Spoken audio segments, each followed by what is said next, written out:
আসসালামু আলাইকুম। আশা করি সকলেই ভালো আছেন।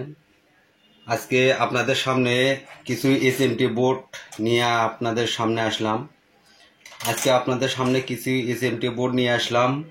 দেখতে পাচ্ছেন এখানে কিছু এসএমটি বোর্ড, আমার এখানে একটি এসএমটি বোর্ড।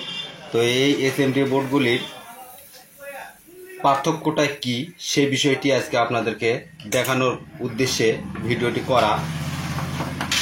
আর কেন এখনকার লোকাল এসএমডিগুলি বেশি দিন টেকসই হয় না সেই বিষয়টি আপনাদেরকে দেখানোর উদ্দেশ্যেই আমার ভিডিওটি করা।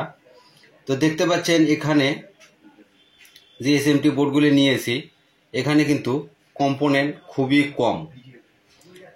কম কম্পোনেন্ট দেখতে পাচ্ছেন। এখানে শুধু একটি ইলেকট্রিফায়ার দেওয়া আছে, এখানে একটি রেগুলেটর আইসি ব্যবহার করা হয়েছে, আর এখানে একটি রেজিস্ট্যান্স ব্যবহার করা হয়েছে। তো এই তিনটি কম্পোনেন্টের সাহায্যে কিন্তু এই এসএমটি বোর্ডটি কমপ্লিট করা হয়েছে। তো এখানে কোনো এমওভি ব্যবহার করা হয়নি, কোনো ট্র্যাপ কয়েল ব্যবহার করা হয়নি, বা কোনো ক্যাপাসিটার কোনো কিছু ব্যবহার করা হয়নি। আর এগুলো খুব শর্টকাটে তৈরি করে বাজারে বিক্রি করতেছে, এবং এই এসএমটিগুলি দিয়ে এলইডি বাল্বগুলি তৈরি করতেছে, করে বাজারে সেল করতেছে কম দামে। মানুষ হুবহু এই বাল্বগুলি কিনে ব্যবহার করতেছে আর সমস্যার সম্মুখীন হচ্ছে। আর এখানে একটি অরিজিনাল বলতে ভুল হবে, অরিজিনালও না, কিছুদিন আগের একটি এসএমটি দেখতে পাচ্ছেন। এখানে কিন্তু একটি ইলেকট্রিফায়ার ব্যবহার করা হয়েছে, এখানে একটি রেজিস্ট্যান্স ব্যবহার করা হয়েছে, এবং এখানে একটি মসফেট আইসি ব্যবহার করা হয়েছে, মসফেট ট্রানজিস্টর।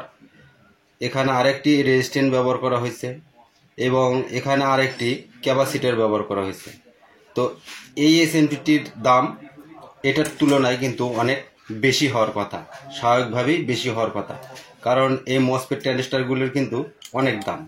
তো যেহেতু মসফেট ট্রানজিস্টরটির অনেক দাম, তারপরেও কিন্তু এখানে বেশ কিছু কম্পোনেন্ট দেওয়া আছে, একটি রেকটিফায়ার দেওয়া আছে, এছাড়াও কিন্তু বেশ কিছু এখানে এলইডি ব্যবহার করা হয়েছে। তো এই বাল্বগুলি দীর্ঘদিন লাস্টিং করে, এগুলো কিন্তু দীর্ঘদিন লাস্টিং করে না।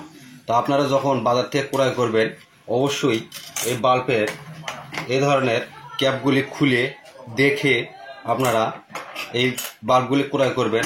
আপনারা খুলে দেখলে বুঝতে পারবেন যে এর ভেতরের পরিবেশ কিভাবে কয়েকটি কম্পোনেন্ট দ্বারা এই বাল্বগুলি তৈরি করা হয়েছে, সেই বিষয়টি আপনারা কিন্তু খুলে দেখলেই বুঝতে পারবেন। তো অবশ্যই কেনার আগে আপনারা এই বাল্বগুলি খুলে দেখে চেক করে ভালো মান যাচাই বাছাই করে ক্রয় করবেন, তাহলে কিন্তু আপনারা প্রতারিত হওয়া থেকে মুক্ত থাকতে পারবেন। তো দেখালাম আপনাদেরকে যে আসলে কোনটার কি পার্থক্য, দামেরও কিছু পার্থক্য অবশ্যই আছে।